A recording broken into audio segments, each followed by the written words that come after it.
जय श्री गणेश। नमस्कार, मैं आचार्य संजय द्विवेदी। मेरे समस्त प्रबुद्ध दर्शकों का मेरे चैनल पर हार्दिक स्वागत है। बुध हुए मार्गी। 15 मई को बुध वक्री अवस्था से निकलकर मार्गी अवस्था में आ चुके। इसी के साथ ही साथ 10 मई को ये अस्त अवस्था से उदय अवस्था में आ चुके।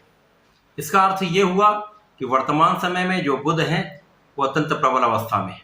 ये मार्गी भी हैं, साथ ही साथ ये उदय हो चुके, पूर्ण रूप से बलशाली स्थिति। वर्तमान समय में जो बुध का गोचर चल रहा है वो मेष राशि में चल रहा है, जो कि मंगल की राशि है। यहां पर गुरु तथा राहु के साथ एक युति संबंध बना हुआ है,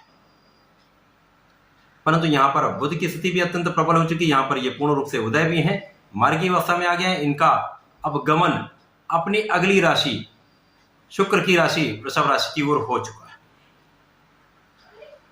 आज मैं मकर राशि के लिए बुध के मार्गी काल का किस प्रकार का परिणाम प्राप्त होने वाला है, किस प्रकार के लाभ मिलने वाले हैं, कौन सा भाव अत्यंत प्रबल होगा, कहां पर आप कितना लाभ ले सकते हैं, कहां पर समस्या आ सकती है, उसका क्या निराकरण है, संपूर्ण विश्लेषण मैं पूर्ण तरीके के साथ करने जा रहा हूं। प्रिय दर्शकों, ये राशिफल आपके चंद्र राशि पर आधारित है। जिन जातकों का मकर लग्न है उनको भी राशिफल अवश्य देखना चाहिए। 9 ग्रहों में युवराज बुध, जिनके पास इस जगत के समस्त व्यापार का कार्यकत्व है,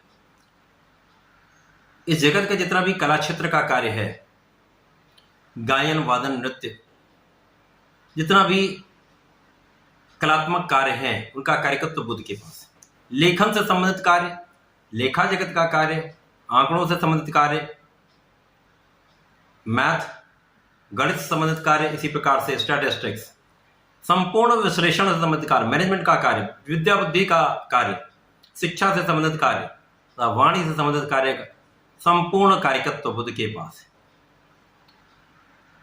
इस जगत में कोई ऐसा कार्य क्षेत्र नहीं है जहां पर बुध का कोई प्रभाव ना हो। तो बुध का परिवर्तन सदैव ही अत्यंत महत्वपूर्ण भी होता है, अत्यंत प्रभावशाली भी होता है। अब क्योंकि बुध अपना संपूर्ण प्रभाव त्वरित प्रदान कर देते हैं, क्विक रिस्पॉन्स प्लैनेट है, तो निश्चित रूप से समस्त राशियां प्रभावित होती हैं। मकर राशि के लिए बुध की यदि स्थिति हम देखते हैं तो यहां पर ये षष्टम के स्वामी है तथा आपके भाग्य के स्वामी।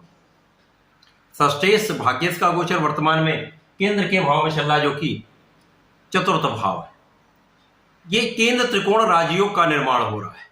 अब केंद्र त्रिकोण राजयोग जो होता है वो जिस ग्रह के अनुसार बनता है उसके प्रभाव को कई सौ गुना बढ़ा देता है।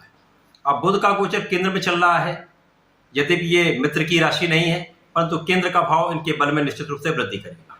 अब यहाँ पर गुरुदेव के साथ इनका संयोजन है, राहु के साथ भी युति का प्रभाव है, तो कुछ कहीं ना कहीं कुछ समस्या होगी, परंतु लाभ की मात्रा निश्चित रूप से बढ़ने वाली। अब इनका गमन भी पंचम भाव की ओर हो रहा है, जो कि शिक्षा का भाव है, ज्ञान का भाव है, प्रज्ञा का भाव है, संतान का भाव है तथा यहाँ पर प्रेम का भाव। शुक्र की राशि जहां पर ये अति मित्रवत होते हैं, तो निश्चित रूप से बहुत प्रभावशाली स्थिति हो रही। सर्वप्रथम तो यहां पर आपका चतुर्थ भाव अत्यंत प्रबल होगा। मकर राशि शनिदेव की राशि, जहां पर लग्नेश की स्थिति अत्यंत प्रबल है। लग्नेश द्वितीय भाव में अत्यंत प्रबल अवस्था में षष्ठ नामक राजयोग में है। इसी प्रकार से बुध के साथ उनका प्रभाव अत्यंत मैत्रीपूर्ण है, तो निश्चित रूप से ये मकर राशि के लिए अत्यंत प्रभावशाली स्थिति बन रही। बुध का प्रभाव केंद्र में होकर आपके चतुर्थ को प्रबल करने वाला होगा। यहाँ आपके ज्ञान का भाव तो प्रबल होगा ही, आपके शिक्षा ज्ञान में वृद्धि होगी, शिक्षा में सफलता मिलेगी, संतान से भी आपको सुख मिलेगा, संतान की प्राप्ति का योग होगा। साथ ही साथ यहाँ प्रेम का भाव भी प्रबल होने वाला है। उससे भी महत्वपूर्ण यह है आपका चतुर्थ भाव अत्यंत प्रबल हो, जहां पर आपके सुखों का भाव है। यहाँ पर माता के स्वास्थ्य में सुधार होगा, माता के सुख में वृद्धि होगी, माता पिता का आशीर्वाद आपको प्राप्त होगा। साथ ही साथ यहाँ पर आपके सुख साधनों का उपार्जन का योग बन रहा है। यहाँ पर आपके भूमि भवन वाहन के उपार्जन का योग, अर्थात यहाँ पर आपके भूमि भवन वाहन के क्रय करने का योग बन रहा है।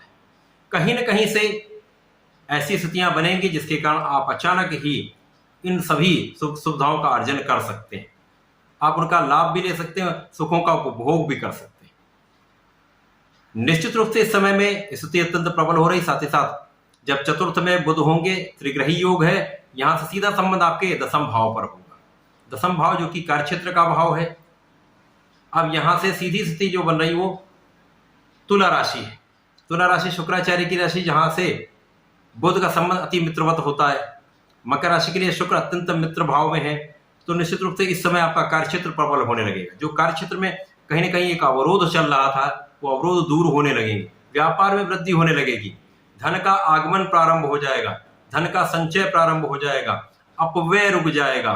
तो पूर्ण रूप से ये आपके लिए सफलता का योग बन रहा है। यहाँ पर आपके पदोन्नति का योग है, यहाँ पर आपके उच्चाधिकारियों का पूर्ण सहयोग आपको प्राप्त होगा, यहाँ पर आपके यश वृद्धि का योग दिख रहा है। निश्चित रूप से आपके ज्ञान में वृद्धि होगी, आप कुशाग्र होंगे, आपका मैनेजमेंट बहुत अच्छा होगा, आप पूर्ण रूप से धैर्य के साथ अच्छे निर्णय लेंगे, कार्यक्षेत्र में अच्छे निर्णय से आप सफलता प्राप्ति करेंगे। तो प्रगति तो होगी ही, आपके नाम की वृद्धि भी यहाँ पर हो रही। तो मकर राशि के लिए ये समय अत्यंत लाभदायक हो रहा। साथ ही साथ यहाँ भाग्य का पूर्ण साथ आपको मिल रहा है। कार्यक्षेत्र में जब आप पूर्ण परिश्रम करते हैं, पूरी तरह से लगे होते हैं, यदि वहां पर भाग्य का साथ मिल जाता है तो संपूर्ण रूप से सफलता प्राप्त होती है। तो मकर राशि के लिए आपके लिए ऐसा योग बना रहे हैं बुध, गुरु और यहाँ पर राहु का प्रभाव तथा लग्नेश का प्रभाव ऐसा है जो आपको संपूर्ण रूप से सफलता देने वाला है, लाभ दिलाने वाला है। यहाँ पर आपके पीठ पीछे जो शत्रु बन रहे हैं उनके ऊपर भी आपको विजय प्राप्त होगी। कुछ शारीरिक समस्याएं हो सकती हैं, यथाकथा कुछ चर्म रोग से संबंधित रोग हो सकते हैं अथवा एलर्जी की समस्या हो सकती है। ध्यान रखेंगे, अपने स्वास्थ्य पर नियंत्रण रखेंगे, खाने पीने पर नियंत्रण रखेंगे तो बहुत समस्याओं से बच भी जाएंगे, लाभ की प्राप्ति भी हो। यह समय आपके लिए अत्यंत अनुकूल है। प्रत्येक शनिवार को आपको शनिदेव महाराज के लिए चौमुखी दीपक का प्रज्वलन करना चाहिए, ओम सम शनिश्चराय नमः का जप करना चाहिए। साथ ही साथ प्रत्येक बुधवार को ओम गंगलपताय नमः का यदि एक माला का जप कर लेते हैं अथवा संकनाशम श्री गणेश स्तोत्रम का कम से कम एक बार पाठ कर लेते हैं तो निश्चित रूप से समस्त समस्याओं से भी बचेंगे, संकटों से पार हो जाएंगे, लाभ की प्राप्ति बढ़ जाएगी। तो ऐसा करें, इसका लाभ लें। धन्यवाद, नमस्कार।